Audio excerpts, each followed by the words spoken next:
Welcome back to Western Tales Official, where the dust of the Old West carries stories of love, loss, and redemption. Today, a wealthy rancher's lonely heart meets its match in the most unexpected way. The Texas sun beat down on the sprawling Bennett ranch like a hammer on an anvil, relentless and unforgiving, baking the earth until it cracked.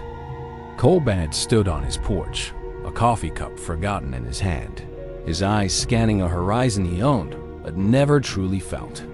At 35, he had more cattle than friends, more acres than memories, and a house so silent the walls seemed to echo. Men respected him, women sought him, but no one truly knew the man behind the fortune, the loneliness behind the power. His hands had built this empire, but they hadn't held anything warm or alive in years, not since he buried his mother. Across the valley, in a shack that gleamed like a tired old man, Lila Dawson woke to another day of quiet desperation. She was 19, with calloused hands and a threadbare dress, caring for a father who drank away what little they had. The town of Dusty Creek knew her as the poor girl from the bad side, invisible to some, a pity to others. But Lila harbored a secret fire, a dream that one day she would be seen, truly seen, by someone who mattered.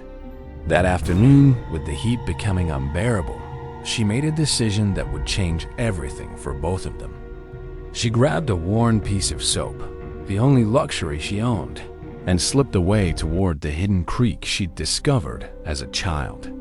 The water was cool and clear, shielded by ancient oaks that formed a cathedral of green against the brutal sun.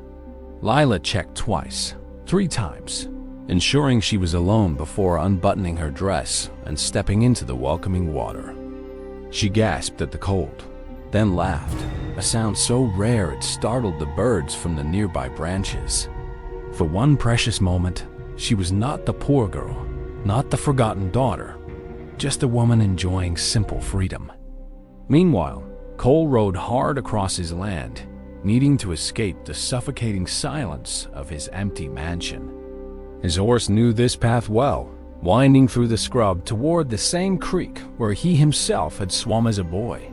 He dismounted, wiping sweat from his brow, intending to let his horse drink while he rested in the shade. The sound reached him first, a soft splash followed by a woman's quiet humming, and he froze mid-step. His instincts told him to turn back, to preserve whatever privacy this stranger had claimed, but his feet wouldn't move. Through the leaves, he saw her, a vision of pale skin and wet hair, her dress draped carelessly over a rock. She turned, and for one heartbeat, their eyes met across the water, shock freezing them both in that impossible moment.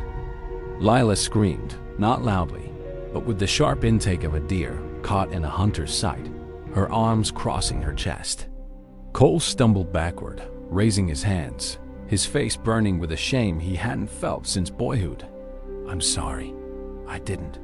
"I wasn't," he stammered, the powerful rancher reduced to a clumsy fool by a pair of terrified eyes.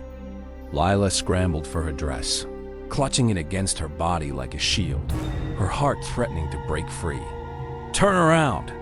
she commanded, her voice shaking but firm, and he obeyed instantly, facing the opposite direction.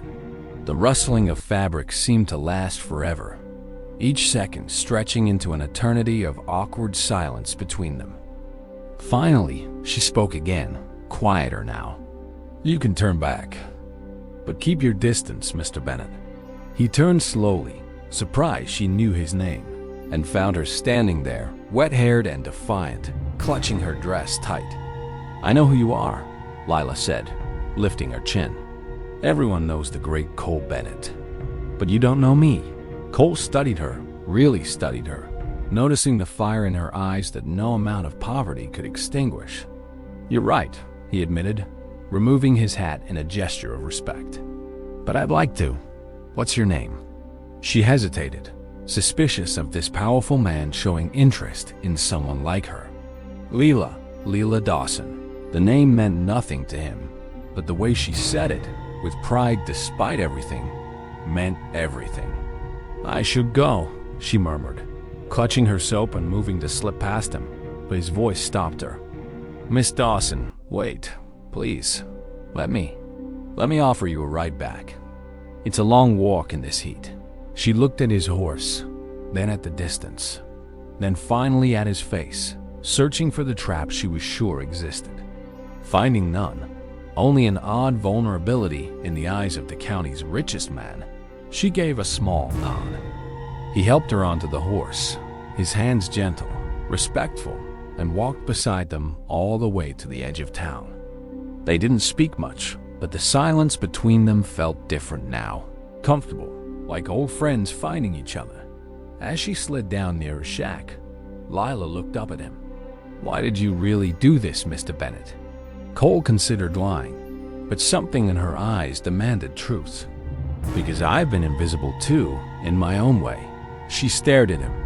This man who owned the world claiming loneliness, and realized he meant every word. The next day, a wagon arrived at her door with food, fabric for a new dress, and a note simply signed CB. Town gossip erupted like wildfire. Whispers of the rich rancher and the poor girl spreading through every saloon and church. But Cole didn't care, because for the first time in years, his house didn't feel empty, knowing she existed in the world. And Lila, clutching that new fabric to her chest, finally understood that being seen by the right person changes everything. Sometimes the greatest fortune isn't land or cattle, but finding someone who looks at you and finally sees home. Subscribe for more frontier love stories.